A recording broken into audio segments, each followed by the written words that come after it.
Elon, obviously, we walked Auschwitz. I said I hadn't been there before either. First of all, just wanted to get your thoughts on what it was like to walk Auschwitz and Birkenau today. Well, it was incredibly moving and deeply sad and tragic that humans could do this to other humans.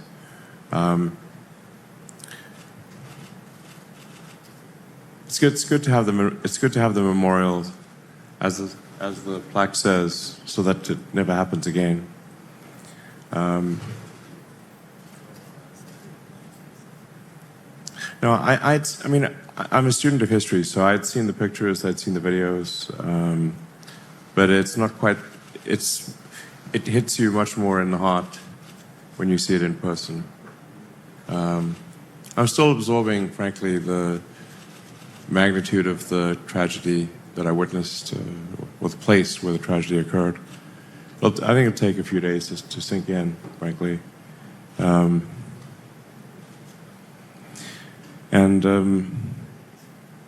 As was mentioned, if there'd been social media, I think it wouldn't have been impossible to hide.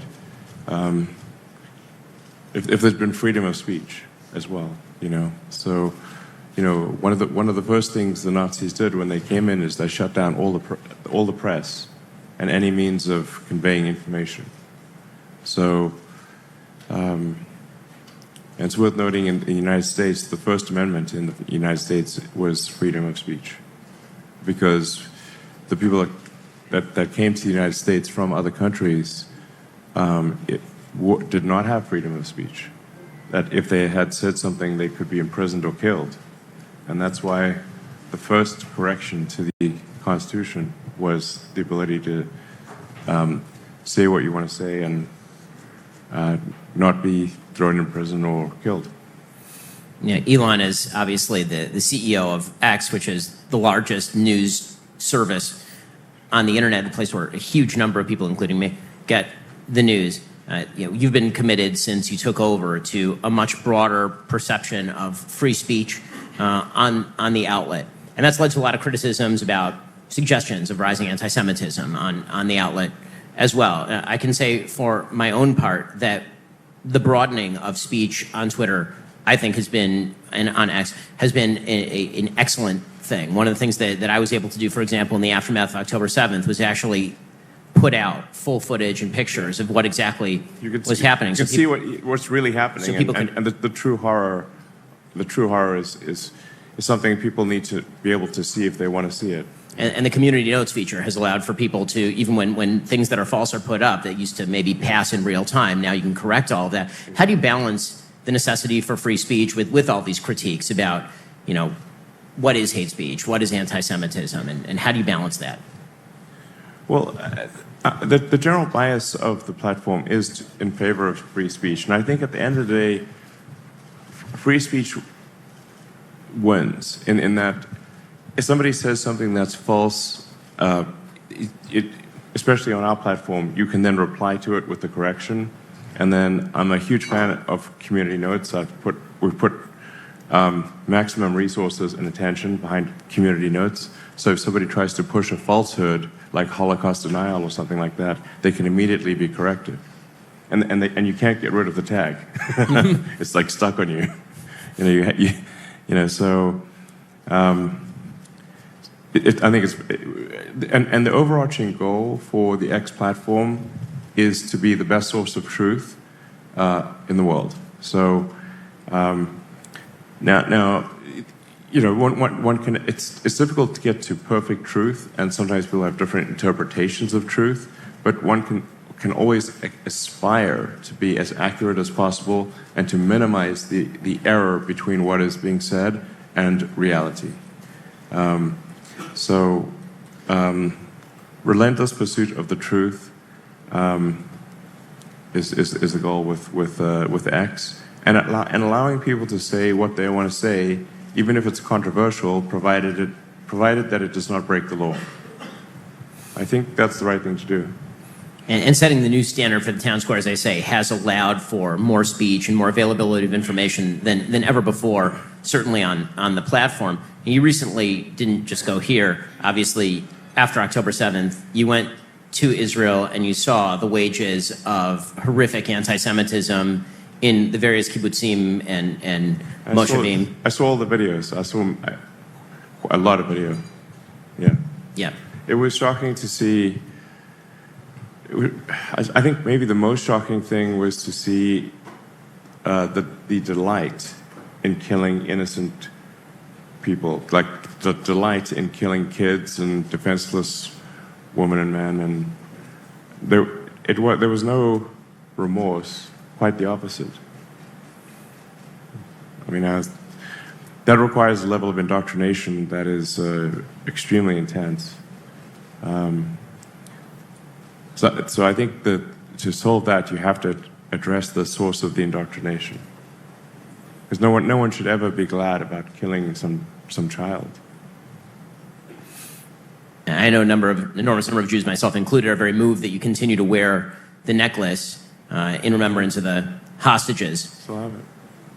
So I want to thank you for that, obviously, because raising the profile of the fact there's still dozens of men, women, and children. I checked before I came. So many hostages. I hope they're alive. I hope they come back. So let's talk about the uptick in anti-Semitism more broadly. One of the things that's been hard to watch as a Jew, but also just as an American and a Westerner, has been the radical upsurge in anti-Semitic activity, just generally, anti-Semitic sentiment, appallingly, yes. After October 7th. It's been astonishing, actually. Yes, and I must admit to being somewhat, frankly, naive about this. In the circles that I move, I see almost no anti-Semitism. And there's this old joke, I've got like this one Jewish friend. No, I have like 2/3 of my friends are Jewish. Okay, I have twice as many Jewish friends as non-Jewish friends. I'm like Jewish by association. I'm aspirationally Jewish. So I don't, I was like, what are people talking about with this anti-Semitism? Because I never hear it when at dinner conversations. It's like an absurdity, at least in my friend circles. But when, looking at the pro-Hamas rallies in vast numbers that took place in almost every major city in the West, blew my mind. And including on the elite college campuses that are supposed to be, if you're an elite college campus, you're supposed to be enlightened. You're not supposed to be fostering hate. And yet you had these pro-Hamas demonstrations at Harvard, Yale, including at Penn. I went to UPenn, at Penn, and I was like, this is unbelievable. I mean, there's a poll recently from Harvard-Harris showing that some 67% of people aged 18 to 24 said that the Jews were an oppressor class, which, in America, Jews represent approximately 7 million Jews in the United States, out of 330 million Americans, tiny percentage of the population. But that ideology, that the Jews are an oppressor class, matches up very nicely and very closely with what is a conspiracy theory. At root, anti-Semitism is a conspiracy theory, and it's a conspiracy theory about power. And if you read Nazi literature, the Nazis literally promoted the idea that Jews were, of course, this small caste of people who were running all of the major industries, who were standing behind all world power. Hitler's suggestion is that it was world Jewry that stood behind Germany's loss in World War I, and then the Allies' unwillingness to make a deal with Germany prior to World War II. And that theory of power and group identity is really ugly, and we see echoes of it today. I mean, the diversity, equity, and inclusion ideology that basically suggests that all of society is a vast pyramid of group identity, and that at the very top are the people who are successful, and that those people are exploiting everybody else. And we can tell who's successful by their group identity, not by their level of success, by their group identity. Yes. That matches up incredibly. It syncs up almost a Venn diagram circle with anti-Semitism. Absolutely. The diversity and equity and inclusion. You should always be wary of any name that sounds like it could come out of a George Orwell book. Okay? That's never a good sign.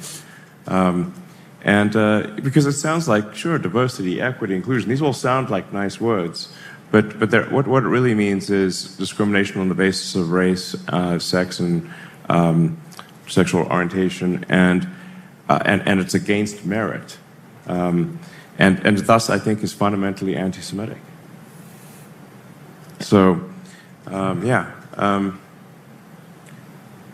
you know, I think the whole, all of the sort of all of the riots that were in the major cities and college campuses, I think was a shocking wake-up call to, I think any sort of civilization or civil-minded person, really. Yeah. It was quite a shock. Now, the crossover between some of these rallies on college campuses in favor of Hamas, I mean, they unite the weirdest coalitions maybe in human history. You'll see LGBTQ flags in favor of Hamas, where, of course, if an LGBTQ person were to be actually in the Gaza Strip, they would no longer be in the Gaza Strip, they would be dead. Yes, exactly. And that coalition is... That's like seriously out of touch. Yeah. But it isn't. But it only isn't out of touch in the sense that there is a coalitional idea here that basically power structures must be torn down at all costs, and if that means allying with people who hate me, then I'll ally with people who hate me. And the fact that that's grown in fervor since October 7th really is, as I said to me on a personal level, quite shocking. What do you make of the future of a West if the West continues to embrace that idea?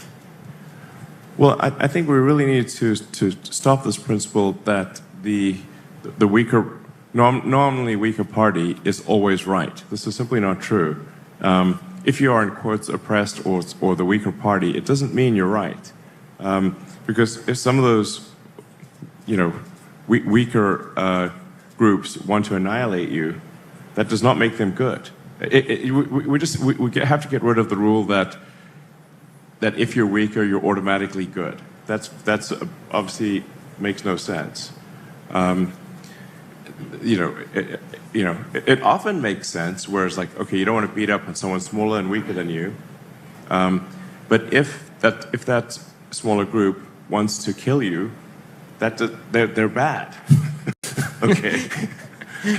I'm a big believer in moral absolutism, not moral relativism. There's good and bad in the absolute, and you judge any group or individual against absolute moral standards, not whether they're the so-called oppressed or oppressor, just on absolute moral terms. Are they doing good things? Do they want to murder innocent people? That's bad. It doesn't matter who they are. You would think, but the pseudo-sophisticates on college campus seem to think differently. And so I wanted to get your take on why you think this is so prevalent on college campuses. What do you think the future of the universities in the United States looks like, given the fact that entire universities appear to have been corrupted by moral relativism and this sort of perverse ideology? Do you think that a wave of change is coming to the universities? Do you think that there's going to be direct hiring out of high school? What is the solution for universities in the United States as well as abroad?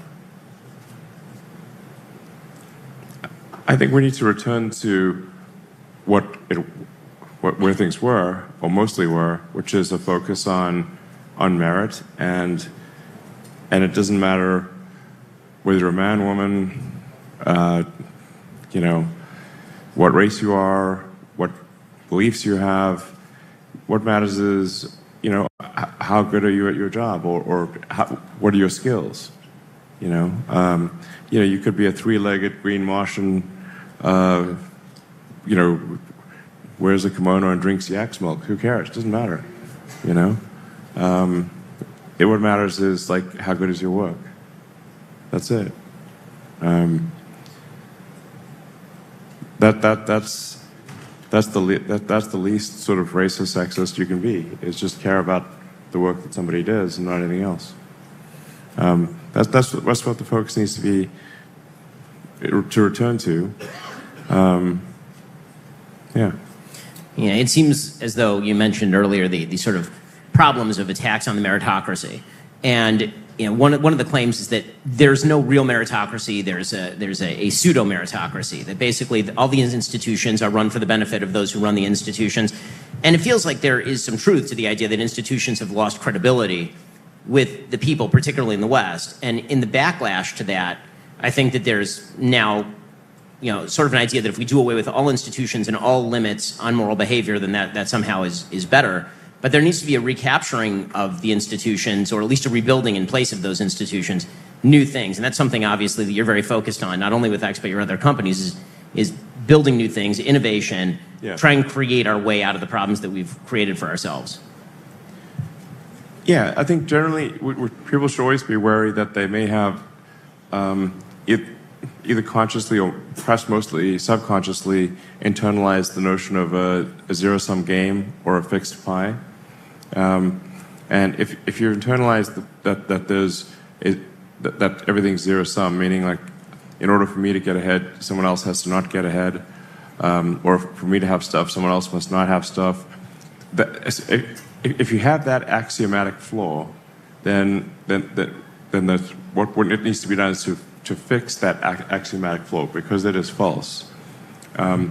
It's not a zero-sum game. We can absolutely grow and have grown, and the evidence is overwhelming that we have grown the output of goods and services. We have many things today that we did not have in the past. We are far more prosperous. All of humanity is far more prosperous today than it was at times in the past. I mean, it wasn't that long ago where, we'd count a good year as one where, well, the bubonic plague wasn't that bad, only killed 10%.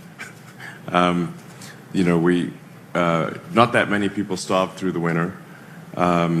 We only lost, 5% of our population due to raids from other tribes. Basically life used to be very rough in the old days. If they could see us now, they'd be like, what are you guys complaining about? This is amazing. Not having to worry about food for, we were food constrained for, probably the last 100,000 years until recently. So, really the present day future is amazing compared to the past. And anyone who doesn't think it's amazing is not a good student of history. So I think we live in the most interesting of times and probably the best of times. One of the things that I would hope that, and I think you're part of this, is a coalition of meritocrats standing up for the meritocracy is going to be deeply necessary in a future where trust has been fragmented with so many institutions. We're going to have to stand up and loudly say that merit still exists, and that merit is individually based, not based on innate characteristics of some sort. So you mentioned earlier, that you're aspirationally Jewish, that you surround yourself with, that you're surrounded by so many Jews. So are you part of the Jewish conspiracy? What exactly is the... Maybe. That'll please the haters online. Yeah. I'm sure. No, I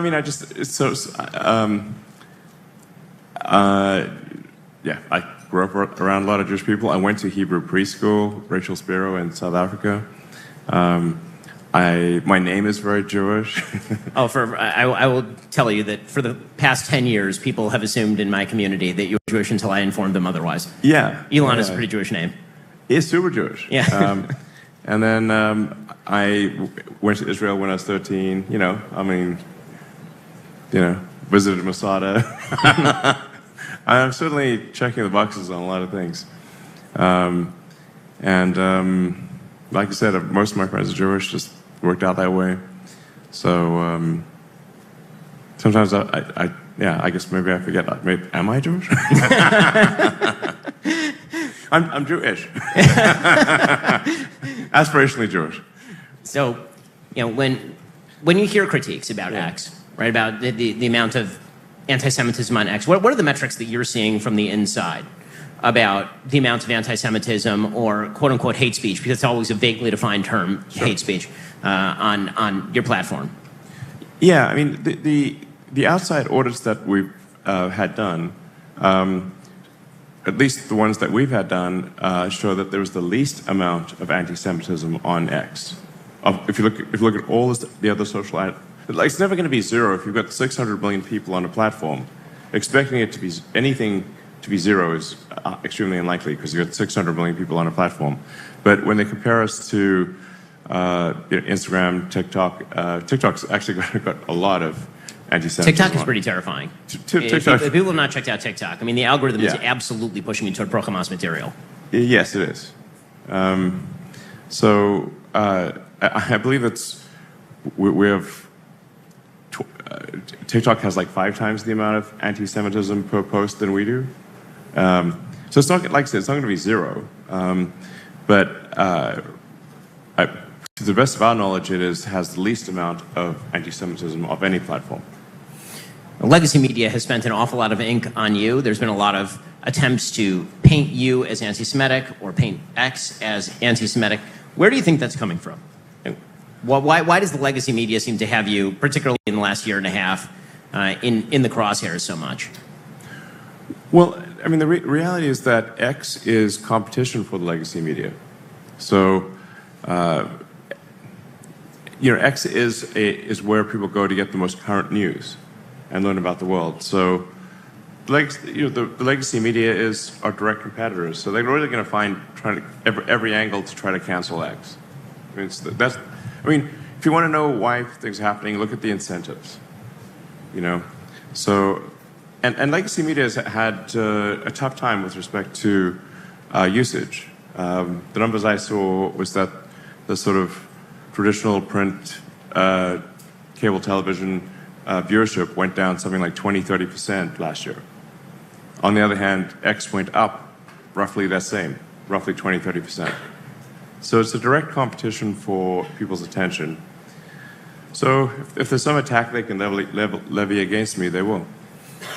It seems as though one of the other matters is not just direct competition between the media and X, but also that the legacy media for most of my life, up until the past 15 years, performed what they saw as a gatekeeping function. They were the ones who got to define the narrative. They were the ones who got to determine what was appropriate news and what was inappropriate news. And then even after social media arose, in the early days, there was this sort of the sort of things that you articulate were actually articulated by virtually all the social media heads. Mark Zuckerberg used to say the kinds of things that you say. Jack Dorsey used to say the kinds of things that you said. And then there seemed to be an institutional takeover by a lot of legacy media types in terms of the kinds of rules and restrictions that were placed on what you could and could not say on these platforms, who would get banned, who would not get banned.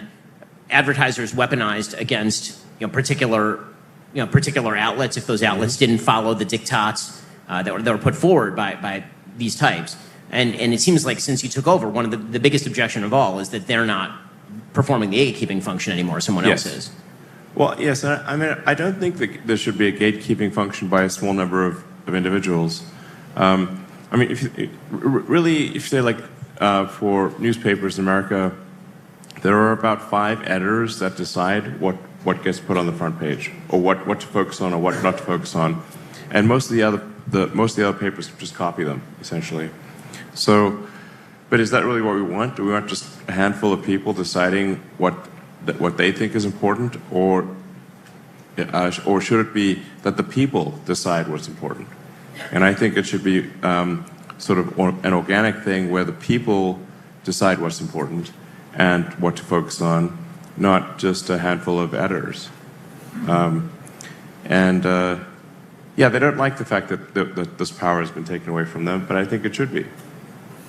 I want to go back to something that you said a little bit earlier, talking about the idea that on a moral level, there's nothing that suggests that simple weakness is itself virtue. That a weak person can be virtuous, but doesn't necessarily mean that they are. A powerful person can be, the victimizer, but doesn't necessarily mean that they are. That logic carried forward, particularly to what's going on in Israel right now, has been, in my opinion, entirely pernicious and wrong. There's this idea that because Israel is a powerful, militarily sophisticated country that is doing its best to limit civilian casualties in one of the most population-dense areas of the world, in which you have terrorists who are honeycombed throughout every aspect of society, building literally hundreds of miles of tunnels, the entire London subway system worth of tunnels underneath the ground, that somehow Israel targeting those systems and killing a lot of people, because when you kill terrorists, unfortunately, and they're embedded among civilians, it's terrible and it's horrifying, but every one of those deaths is on the terrorist group that embeds itself with civilians.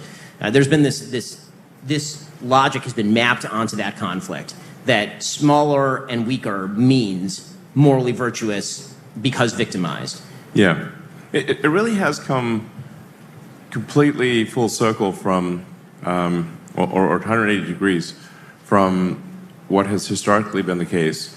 So through most of history, the operating principle has been might makes right. So, for really up until modern times, might makes right was if you were stronger, you were right. Now we've sort of flipped it to if you're weaker, you're right. But neither is true. There is rightness independent of strength or weakness. Just because somebody's strong doesn't mean they're right, and because somebody's weak doesn't mean they're right. You have to look at morals in the absolute. So on a broader level, Elon, you talk a lot about your hope for humanity. I'd say that you're somebody who really loves humanity, which is why you talk about expanding humanity's reach out to the stars. When you go to a place like Auschwitz, or when you walk the villages like Kibbutz Be'eri after October 7th, does that change your opinion of humanity, or does it reinforce what you think humanity can be on both the positive side and on the negative side? I think it is actually human nature to love humanity unless you are indoctrinated otherwise. So I think the actual default for most people is to love humanity and to love being around their fellow humans. You can take, for example, like what's one of the worst punishments in prison is solitary confinement. And all solitary confinement means is that you don't get to hang out with the other prisoners, which might not be the best group of people to hang out with. But even that is considered a terrible punishment, to not be able to hang out with other prisoners. So in truth, I think in our nature, we all love humanity unless we are indoctrinated otherwise. And so we have to stop that indoctrination.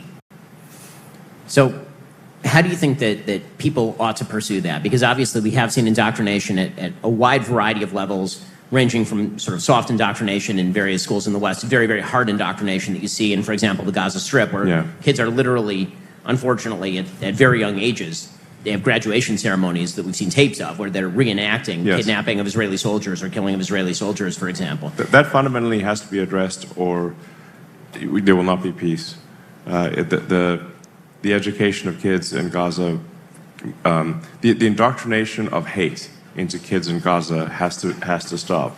So when I was in Israel, I was like, that was my top recommendation, is like, you've got to make sure, I understand the need for this to invade Gaza, and unfortunately some innocent people will die. There's no way around it. But the most important thing is to ensure that afterwards that the indoctrination, where kids are taught from as soon as they can understand language, that their goal is to kill Israelis. And if you're told that from when you're a toddler, well, you're going to believe it. And that needs to stop. Yeah. On a technological side, what do you think can be done there? Because actually this is one of the areas where the Gaza Strip isn't famous for its internet access. There are a lot of places around the world where the government puts an extraordinarily heavy hand on the flow of information. You were mentioning that the Nazis, first thing they did was take over the entire press mechanism inside Germany and then inside the occupied areas of Europe. But that obviously happens all over the world right now.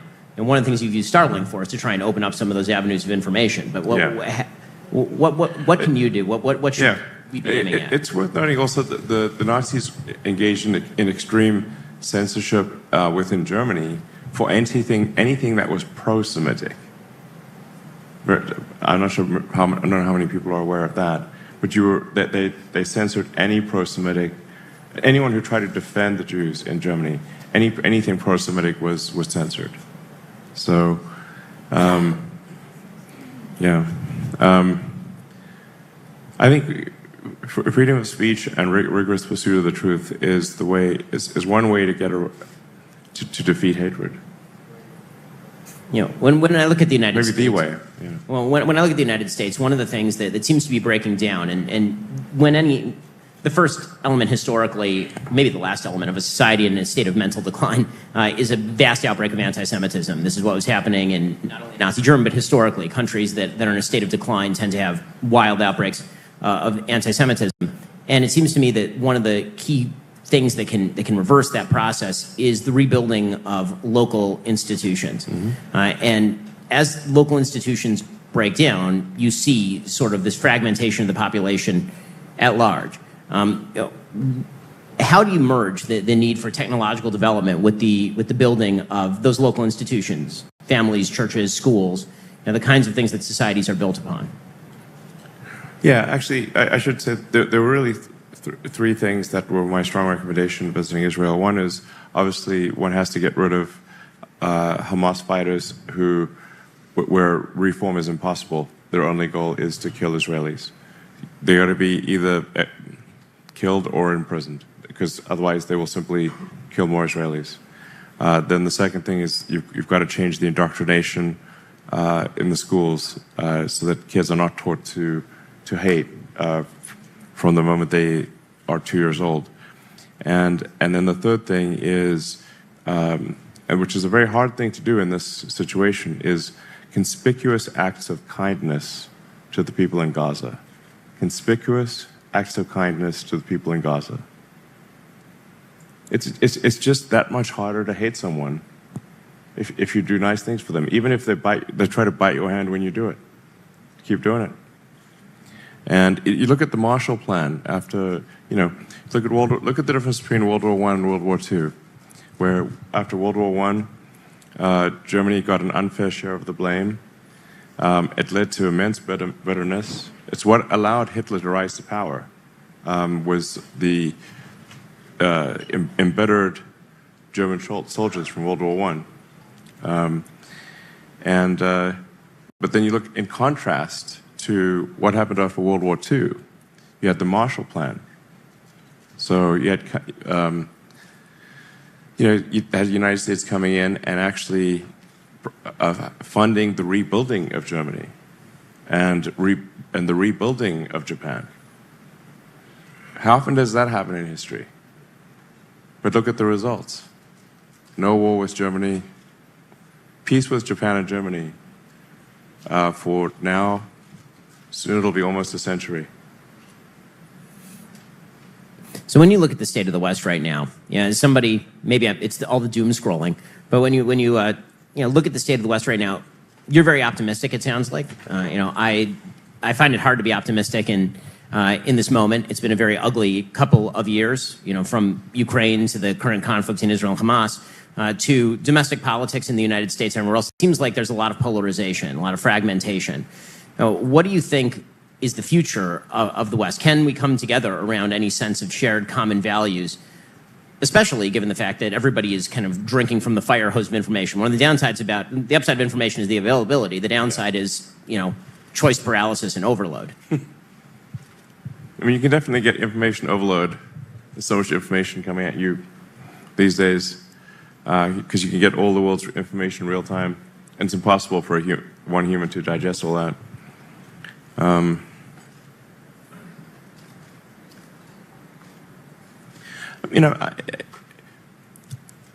I think there are some things that we can agree on, or most people would agree on, are cool and inspiring, like humanity going to the moon. If you ask probably kids almost anywhere in the world, what's the coolest thing humans have ever done? I think a lot of kids would say, we went to the moon,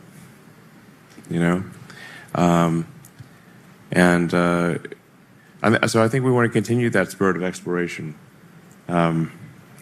Speaking of kind of growing the pie, and is that we want to, I think, have a dream that we can be a spacefaring civilization, a multi-planet species, a multi-stellar species, and go out there among the stars and discover the nature of the universe. That we can collectively seek greater enlightenment to better understand this incredible universe we live in. I find that very compelling. I think most people would find that very compelling.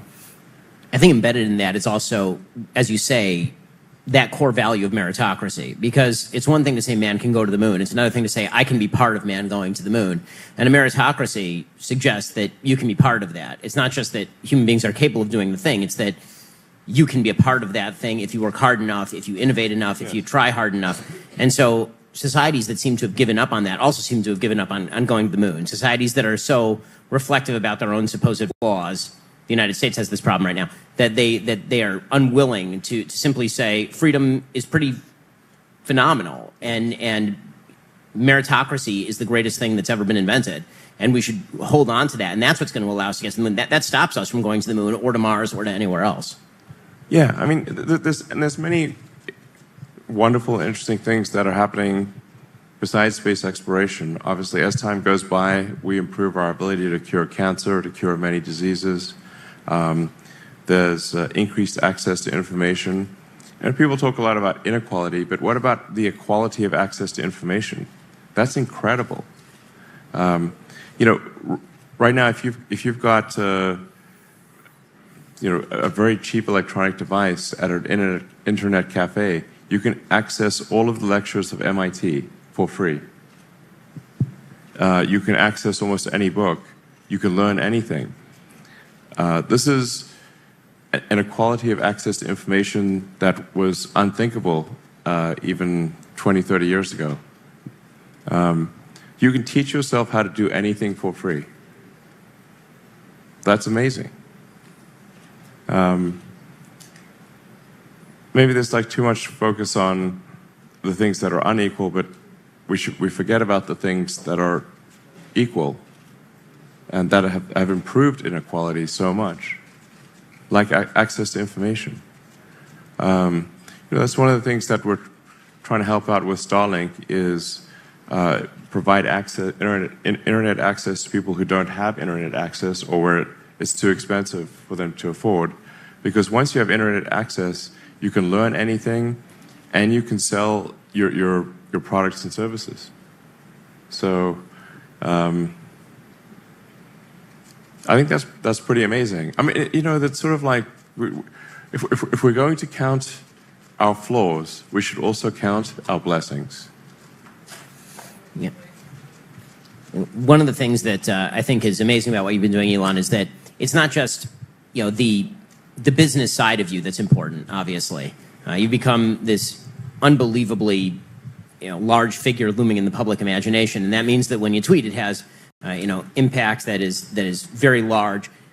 How do you decide when to tweet? Sometimes it's memory, sometimes it's joking, sometimes it's these long thought out posts. How do you decide when to tweet? How do you inform yourself on the topics that you're tweeting about?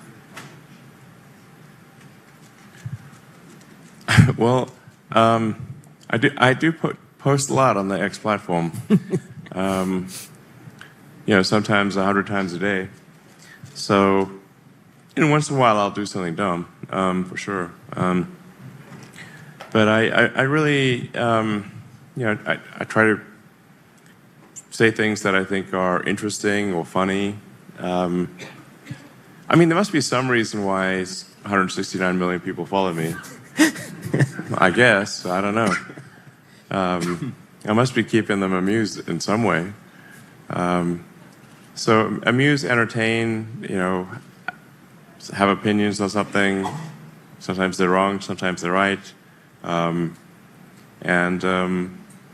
know, and for things like community notes, it applies to me as well as it applies to anyone else. So if I say something that's incorrect or, you know, not full context, then community notes will correct me very quickly.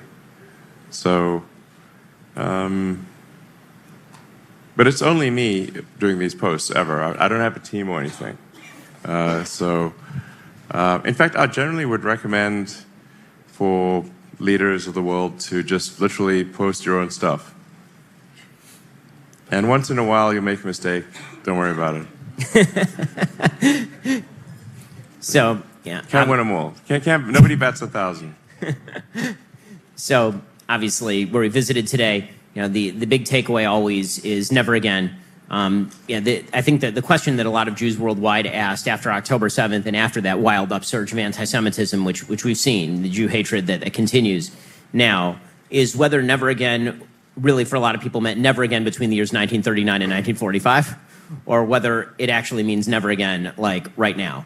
As in, if there is a genocidal group that wishes to kill lots of Jews, is that something that you wish to stand up against right now?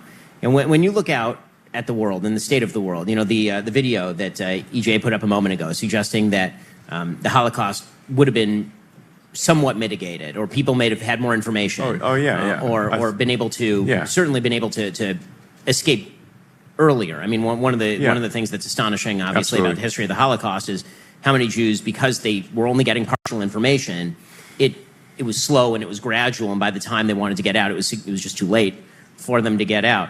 You know, what are your hopes that never again is a real thing? I mean, I certainly hope there's not another Holocaust. How realistically is it? I think it's unlikely, frankly. So at least if you say, like, I mean, I could be naive, but I think the probability of a Holocaust in the West is extremely tiny. You know, I think if you look at, say, the Nazis, I think Hitler got like a third of the vote or something like that when he was first he was sort of semi-elected and then did basically a coup. But think of all the people that fought to destroy Nazism. The millions and millions of people that fought and who died to destroy Nazism. That's the vast majority of the West opposed, even in those days, opposed Nazism and fought and died. And my grandfather was in World War II for almost 6 years. All his friends got killed. He was the only one of his friends to survive. And he was severely traumatized. Like, he really just couldn't even talk afterwards. Most of that time was in East Africa, North Africa, Italy. The only reason he's even alive, frankly, is because towards the end of the war, they gave like an aptitude test because he was just a corporal. He didn't graduate high school, so he wasn't eligible for officer school. And they plucked him out probably right before he died and sent him to work for British intelligence in London, which is where he met my grandmother. You know, so he was one of the people fighting to stop the Nazis, and many, along with millions of others. You know, so let's not forget that the vast majority of the West fought and died to stop Nazism. So I had the chance to briefly meet your 3-year-old today. Oh yeah, he's a fun guy. Adorable. I have a 3-year-old of my own, so they're all very similar. But you know, you have some kids who are much older. You have kids who are younger, obviously. When it comes to teaching them about things like the Holocaust and anti-Semitism, how do you address those topics? Well, my kids are pretty well read, so they read a lot of history. They're not ignorant on the subject. I mean, maybe the 3-year-old is, sure. But, I would hope, yes. Can't read, so. No, my kids are very well read, so.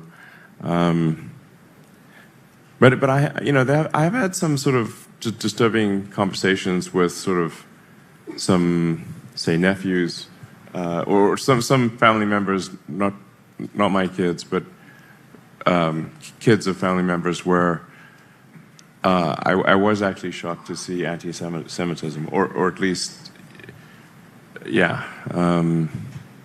One disturbing conversation was, saying that that we deserve to have the trade towers destroyed because of our terrible foreign policy. And I was like, this is what they're teaching you in elite New York high schools? This is messed up. Well, Elon, I think I personally, Jews all over the world, a lot of people in this room want to thank you for not only visiting Auschwitz, but also for visiting Israel after October 7th, and for the strong moral voice you've been on behalf of the fight against anti-Semitism. It's great to spend time with you. Thank you so much. Thank you for having me.